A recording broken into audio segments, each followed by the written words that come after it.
네, 북한 문제와 한반도 외교 안보 뉴스를 심층 분석하는 한반도 리뷰 시간입니다. 오늘은 김영석 전 통일부 차관 나오셨습니다. 안녕하세요. 반갑습니다. 네, 먼저 요즘 가장 관심 많이 받고 있는 러시아에 파병된 북한군 소식부터 짚어보겠습니다. 이미 전선으로 향했다 이런 보도가 나오고 있는데 현재 상황 먼저 짚어주시죠. 네. 지금 이제 우크라이나 발로 이제 나오고 있죠. 네. 기본적으로 지금 미국이나 나토 국제사회가 네. 북한에서 이제 군대를 러시아에 파병했다라는 건 이미 이제 확인했고요. 네. 그거는 이제 10월 초에 이제 러시아의 해군 함선을 통해서 이제 이동시켰다는 거 아닙니까? 네. 그래서 이제 러시아 연방 그 동부 지역에서 이제 사전 이제 준비를 하다가 네. 이번에 이제 그 러시아 서부 쪽으로 쿠르스크 지역으로 이제 파견됐다. 그리고 네. 일부 우크라이나 발로에서는 이제 북한군 병사를 봤다는 그런 이제 증언도 나오고 있습니다. 네, 그 언급하신 쿠르스크 지역은 우크라이나가 8월에 점령한 곳인데 네. 끝까지 봐야 알겠지만은 북한군을 여기에 배치한다면 그럴 만한 이유가 있을까요? 일단 러시아 입장에서 보면 지금 전쟁이 벌써 이제 3년째가 되는데 네. 여러 가지로 힘든 상황입니다. 이제 어떤 상황이냐면 특히 이제 지금 징집도 하고 이제 용병도 쓰는데 네. 이제 월 이제 임금이 이제 300불이었는데 그걸 2,000불 정도로 준다라고 하는데도 안 된다는 거죠. 그러니까 이제 전투 병력을 확보하기 어렵다라는 그런 현실적인 상황이 있고, 그다음에 두 번째 러시아의 입장에서 보면 이제 우크라이나에 의해서 이게 그 점령을 당했잖아요. 네네. 아주 이게 자존심이 상하는 지역입니다. 그래서 이 지역에 우선적으로 해서 이제 전세를 좀 극복을 해야 되고, 네. 그러려면 이제 부족한 이제 전투 병력이 이제 정말 기묘한데 이제 그래서 이제 북한군을 네. 이제 그 요청을 해서 받아들인 게 아닌가 싶습니다. 네. 일단 푸틴 대통령도 파병을 더는 지금 부인하고 있지 않은 상황입니다. 네. 북한과 무엇을 어떻게 할지 우리가 알아서 할 일이다 이런 발언을 네. 했는데 앞으로 그러면은 이런 식으로 군사 협력 필요성을 주장하고 또 과시하는 수순으로 갈 가능성이 크겠네요. 일단 크다고 보는데요. 초기에는 아마도 그런 것 같습니다. 그러니까 지금 우크라이나 전쟁에 북한군이 참전한다는 것은 이제 성격 자체가 변화하는 거거든요. 네. 양자 전쟁에서 국제 전쟁으로 가는 거기 때문에 네. 그래서 초기에는 이제 북한하고 러시아가 이제 그걸 이제 위장해서 하려고 했던 것 같아요. 예, 그런데 이제 젤렌스키 우크라이나 대통령부터 해서 네. 우리 대한민국 이제 정보부대에서 확실하게 이걸 확인하고 이걸 이제 공개적으로 이야기를 하니까 네. 더 이상 이거 감출 수가 없잖아요. 그러면 여기서 이제 말 그대로 이제 그 정면 돌파하는 거죠. 네. 그래서 지금 현재 보면 이제 북한에서는 아직 비준했다는 이야기는 나오지 않지만 지난 6월에 북러 정상이 다 합의한 이제 포괄적이고 전략적인 동반자 관계 협정, 소위 그 자동 군사 개입 조항이 들어가 있는 거 아닙니까? 네. 여기에 대해서 러시아가 신속하게 비준을 했다 그랬거든요. 당초 예상은 이제 다음 달 중순 정도나 뭐 될 것 같다라고 했는데 네. 신속하게 했단 말이죠. 그러니까 이걸 토대로 해서 이제 말 그대로 이제 국제적인 규범에 입각해서 하는 것이다라는 것으로 이제 그 정면 돌파하는 거죠. 네, 그렇게 네. 하면서 이제 이것 자체가 이제 더 이제 추가적으로 지금 북한으로부터의 그런 그 협력도 필요하지 않겠습니까? 네, 네. 이제 그걸 정당화하는 하나의 이제 근거. 예, 그런 식으로 해서 계속 이제 선전을 할 거고, 네. 이제 우크라이나 전쟁의 그 여러 가지 이제 전황 자체가 이제 분리하면 결국 러시아 입장에서는 이제 지원을 받을 때가 북한밖에 없지 않겠습니까? 네. 그러면 이제 북한으로부터 계속적인 그런 지원을 받겠죠. 예. 조약을 체결하고 비준하면서 이제 뭐 근거는 마련을 해뒀고 그렇죠. 그러니까 앞으로 더 진행을 네. 할 거다 이렇게 전망을 해주셨는데 우리 입장으로서는 사실 조금 곤란한 것 같아요. 비핵화를 달성하려면 중국 또 러시아 협조가 굉장히 필요한데 네. 참전을 했다는 건 지금까지의 관계보다 더 나아간 관계, 혈맹의 관계로까지 나아가는 거 아니겠습니까? 굉장히 걱정스러운데 이렇게 되면 우리로서는 북한 비핵화 접근법이 더 어려워지는 거 아닐까요? 어려워지죠. 그러니까 이제 비핵화를 하려면 중국과 러시아의 이제 협력이 필요하고, 네. 이제 2016년 이전까지는 그래도 중국과 러시아가 비핵화라고 해서 이제 북한에 대해서 제재하는 데 협력을 했어요. 네. 그런데 그 뒤부터는 안 되잖아요. 그리고 최근에 와서는 이제 대북 제재위원회의 활동 자체도 네. 러시아가 이렇게 이제 뭐 반대를 하고 이러보니까 안 됐단 말이죠. 네. 그런데 이런 지금과 같이 중국과 그다음에 이제 러시아가 북한하고 그 관계가 더 이제 확실해진다. 특히 혈맹 관계로까지 가버린다. 그러면 이제 비핵화를 지금까지 했던 그 방식대로 하는 데는 좀 한계가 있지 않나 싶습니다. 근데 여기서 우리가 이제 봐야 될 거는 네. 이 비핵화 문제가 90년대 이제 초반부터 됐었는데 기존에 이제 소위 그 중국과 러시아의 협력을 토대로 해서 북한을 어떻게 좀 움직여 볼까라는 네. 접근이었어요. 네. 근데 여기에서 북한이 어떻게 보면 하나 수를 쓴 거죠. 중국과 러시아가 이게 만약에 이제 북한의 입장을 두둔하지 않으면 네. 이제 어렵지 않습니까? 그러니까 북한의 입장에서는 확실하게 중국과 러시아를 이제 묶어놔야 되겠다. 네. 이제 그런 차원에서 보면 중국에게는 아직까지는 이제 결정적인 걸 하진 않았지만 네. 러시아에 대해서는 지금 러시아가 어려울 때 네. 이제 정말 파병한다는 거. 이게 김정은 위원장, 김정은의 입장에서 보면 이제 그게 장단점이 있거든요. 네. 위기도 있고 그다음에 기회도 있고 그런데 이런 파병을 함으로 인해서 러시아가 확실하게 이제 이 지원을 받았잖아요. 네. 그러면 이제 앞으로의 북한의 입장에 대해서 이제 러시아가 다른 목소리를 내기도 어렵고 네. 그리고 또 예를 들어서 북한이 늘상 하는 대로 이제 북한의 체제에 위협이 있다.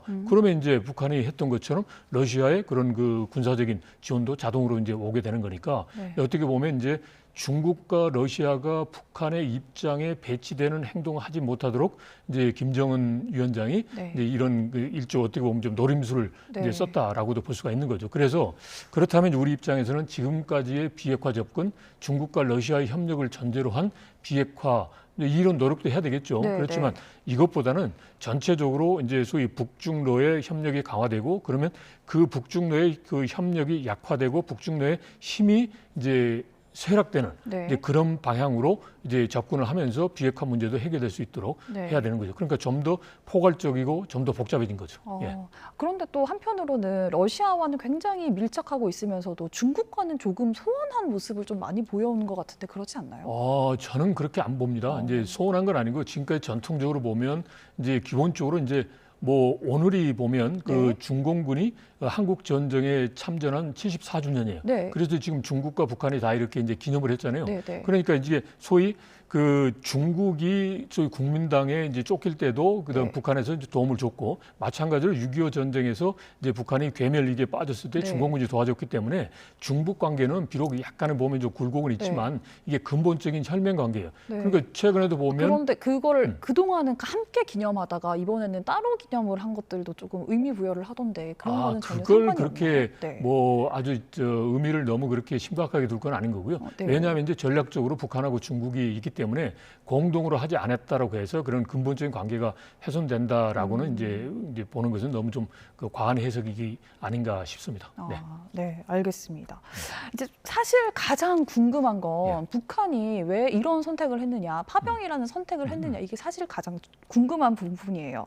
북한 같은 경우는 자기 핵 개발을 그 논리를 완성하기 위해서 한미의 대북 적대시 정책 때문에 핵 개발을 해왔다 이런 주장을 계속 해왔는데 한미가 정말 위협이라면 최정예의 부대를 빼서 러시아에 보낸다는 게 사실 이해가 되는 행동은 아니지 않습니까? 그러면은 북한의 안보 위협 주장은 핵 개발을 정당화하기 위한 거에 불과했고, 그리고 한편으로는 이거를 뛰어넘는 이익이 있기 때문에 파병을 한 게 아닐까 이런 생각도 드는데 어떤 이유에서 파병을 그렇죠. 한 걸로 보십니까? 그러니까 이제 네. 핵 개발은 북한이 이제 체제 보유용이라고 그랬지만 이미 벌써 네. 2017년에 국가 핵무력 완성을 선언하고 난 다음에 이거는 이제 공격 수단이라고 했어요. 그러니까 이거는 이제 자기들이 뭐 안보의 침해를 받기 때문에 그렇다라는 거는 이제 아니다라는 것은 이미 결정 나버린 거고요. 그 다음에 이제 두 번째는 이제 자꾸 우리나 미국으로부터 침략을 받는다라고 네. 하지만 네. 지금 우리나 미국이 북한을 침략할 이유가 없지 않습니까? 안 한다고 하지 않습니까? 네. 그러니까 이제 그런 가운데서 이제 비록 특수군 뭐 그렇게 많은 숫자는 아닙니다. 그러니까 뭐 어떻게 보면 120만 명, 그중에 특수군이 15만이라고 하는데 그중에 만이니까 네. 10,000명 정도니까 그렇게 많은 건 아니란 말이죠. 이걸 뺐다고 해서 이제 우리 대한민국이나 미국이 갑자기 뭐 이제 공격을 해온다 이런 건 아니란 말이죠. 그래서 그런 안보적인 차원은 아니고 네. 이제 제가 보기에는 이제 이 핵 개발도 있지만 전체적으로 이번에 이제 파병을 해서 아까 말씀드린 대로 이제 중국과 러시아, 특히 러시아를 확실하게 이제 북한의 입장에 이제 그 꽁꽁 묶어두겠다. 이제 그러면 이제 북한 혼자 단독으로 미국을 상대하는 게 아니라 뒤에 중국과 러시아가 있기 때문에 네. 이게 이제 더욱더 북한으로서는 체제 생존 그리고 네. 자기들의 목소리가 커지는 거죠. 네. 그런 차원에서 이제 파병을 했다 생각합니다. 그래서 네. 파병을 하면 그게 이제 어떻게 보면 그게 김정은식의 이제 그랜드 디자인이 될 수가 있는데 이제 이런 식으로 하면 이제 입지도 이제 높아지고 네. 그다음에 미국도 입장에서 보면 이게 단순하게 남북 간의 문제로 봤을 때는 우선순위가 많이 떨어져요. 그런데 이게 아니라 미국에 대해서도 직접적으로 이제 좀 소위 프론트 네. 라인으로 온 셈이잖아요. 그러면 우선순위가 높아지는 거죠. 네. 그러면 이제 북한의 입장에서는 미국과 상대하는 이제 그런 가능성 높아지는 거예요. 그런데 여하튼 이제 파병을 했을 때 이런 걸 있지만 지금 김정은이 이제 지금 고심을 해야 될 거는 이제 일단은 우리라든지 미국이 예를 들어서 이제 우크라이나 전쟁을 네. 아프가니스탄에서 일방적으로 그냥 철군하듯이 이렇게 해가지고 러시아가 우위로 가는 쪽으로 되면은 문제가 있지만 그게 아닐 수가 있단 말이죠. 네. 그러면 우크라이나 전쟁에서 이제 소위 그 서방권 자유권이 이제 완승을 해버린다. 그러면 이제 그 일종의 그 러시아나 이제 중국이 북한의 뒷배 역할을 하지 못해요. 네. 그러니까 그게 하나의 이제 위험성이 있고 그 다음에 두 번째는 이게 파병을 했다 그러면 아직까지는 북한 내부의 이야기를 안 하지만 네. 북한 내부의 이야기를 했을 때 그 심리적인 동요가 네. 있는데 만약에 이럴 수는 있어요. 우리가 과거에 했던 것처럼 월남전에 파병했고 그다음에 중동에 건설을 갔듯이 거기에 지금 한 월 병사들이 2,000불 정도 받는다는 거 아닙니까? 네. 그러면 연간 한 2억 4천 불 엄청난 외화를 획득하는 거죠. 그 돈이 북한 병사들한테 간다면 네. 이제 북한 주민들이 우리 돈 버니까 좋다 그러지만 안 가지 않습니까? 이거는 이제 북한 통치 자금으로 가는 거죠. 네. 그렇게 되면 이게 북한 내부에서 이게 뭐냐? 네. 그러면 이게 북한 내부의 그런 그 체제를 흔들고 균열을 가져올 수 있다 네. 이런 거죠. 예. 그렇습니다. 그 북한 같은 경우는 사실 이제 어제 사실상 러시아에 파병했다는 사실을 사실상 시인을 예. 했습니다. 예. 그런 일이 있다면 국제 규범에 부합한다 이런 입장을 밝혔는데 북한과 러시아는 동맹 관계이기 때문에 파병이 정당하다 이런 논리를 펼치는 걸까요? 그렇죠. 예. 그래서 어떻게 보면 이제 지금 북한군이 파병되는 게 유엔 안보리 결의 위반이다 그러니까 네. 지금 외무성에서 러시아 담당 부상이 나와서 네. 이야기를 해요. 참 이제 특이하죠. 그런 보도에 유의한다. 그러면서 본인들은 외무성이기 때문에 국방성에서 하는 걸 직접 관여하지 않는다. 네. 근데 만약에 그런 일이 있다면 국제 규범에 이제 정당한 행위일 것이다. 네. 참 이게 이제 그렇죠. 근데 여하튼 이거 자체가 사실 시인한 건데 이게 정당하고 합법적인 그런 주권 국가로서의 행위다라는 걸 이제 하기 위한 일종의 좀 그 여론전이라고 그럴까? 이제 네. 그런 식으로 봐야 되겠죠. 예. 예. 네, 그렇구나. 근데 아까 말씀하신 것처럼 지금 내부적으로는 알리고 있지는 않다고 해요. 예. 그런데 이제 우리 국정원 발표를 보면은 소문이 돌고 있다 예. 이렇게 얘기를 하고 또 파병 가족들을 집단 이주시키고 있다 이런 정황도 포착됐다고 하는데 아까 잠깐 언급해주시기도 했지만 파병이 북한 주민들에게 알려졌을 때 심리적으로 미칠 영향이 어떨지 한 번 더 짚어주신다면. 예. 지금 현재로서는 시간 문제일 겁니다. 이게 이제 북한 내부에 전달되는 거는 네. 이게 알려진다라고 보는 거고, 그러면 이제 1만 명인데 1만 명을 이제 콕 집어가지고 그 가족들만 이제 뭐 이렇게 집단적으로 별도 다른 지역으로 뭐 이렇게 분리해서 하는 것은 현실적으로 어려울 것 같고요. 그러니까 이제 제한적으로 좀 문제가 있는 이제 그리고 또 문제가 있을 수 있는 그런 소지는 이제 좀 분리를 시키겠죠. 이런 식으로 이제 할 텐데 기본적으로는 이제 북한 주민들 당사자들의 입장이란 말이죠. 지금 네. 현재 뭐 전체적으로 보면 무슨 뭐 이제 북한 군인들도 이제 식량난에 이제 허덕이다 보니까 뭐 그쪽에 파병되면 네. 뭐 식량 걱정 안 해도 좋은 거 아니냐. 그리고 또 이제 예를 들어서 이제 거기서 큰 이제 업적을 이제 쌓으면 당으로서도 가니까 신분의 어떤 계층 사다리를 넘어갈 수 있는 거 네. 아니냐 이런 식으로 한다고 하지만 이게 결국 이제 가서 이제 포로로 잡히거나 그죠. 사망자가 나오거나 네. 또 경우에 따라서는 이제 뭐 집단 이탈을 해가지고 뭐 대규모 탈영이 있거나 이런 식이 된다. 네. 그러면 그 부모들 입장에서는 이게 정말 심각한 거죠. 그러면 네. 이게 내부 이제 불안이 이제 확실해지는 거고 이것 자체에 대해서 이제 북한에 이걸 이제 뭐랄까 좀 진정시킬 수 있는 수단이 없어요. 예를 들어서 이제 2,000불을 받는데 네. 그 돈을 북한 주민들한테 주겠습니까? 안 줍니다. 네. 그리고 또 부탁되고 이거는 뭐 이제 우리가 저 미제국주의에 대한 우리의 저 정의의 전쟁이니까 여기에 그냥 운명으로 받고 해라. 이것도 운명이라 그러지만 북한 주민들 같은 경우는 정말 그 생짜배기 같은 자기 자식이 네. 죽는 걸 가지고 그대로 있을 수가 없는 거죠. 그리고 이게 일반 북한 주민이란 모르지만 지금 현재 보면 그 엘리트층의 이제 북한 군인도 간단 말이죠. 네. 장교라든지. 네. 그러면 이제 북한 내부의 그런 그 지도층 내부에서도 이런 부분에 대해서 왜 쓸데없이 이제 그런 나라에 참전을 해가지고 이렇게 되느냐. 그래서 이제 내부의 균열. 그러면 이제 북한 내부에 있어서도 그게 지금은 뭐 일단 큰 판에서 이제 러시아를 꽉 잡고서 이제 네. 뭐 북한이 지금 우위에 올라가는 것 같지만 이제 전체적으로 보면 이제 그런 그 위기 요인도 분명히 있다라고 생각합니다. 네, 알겠습니다. 예. 지금까지 북한 파병 상황과 또 앞으로의 전망 함께 네. 짚어봤는데요. 오늘 말씀 너무 고맙습니다. 감사합니다. 네, 고맙습니다.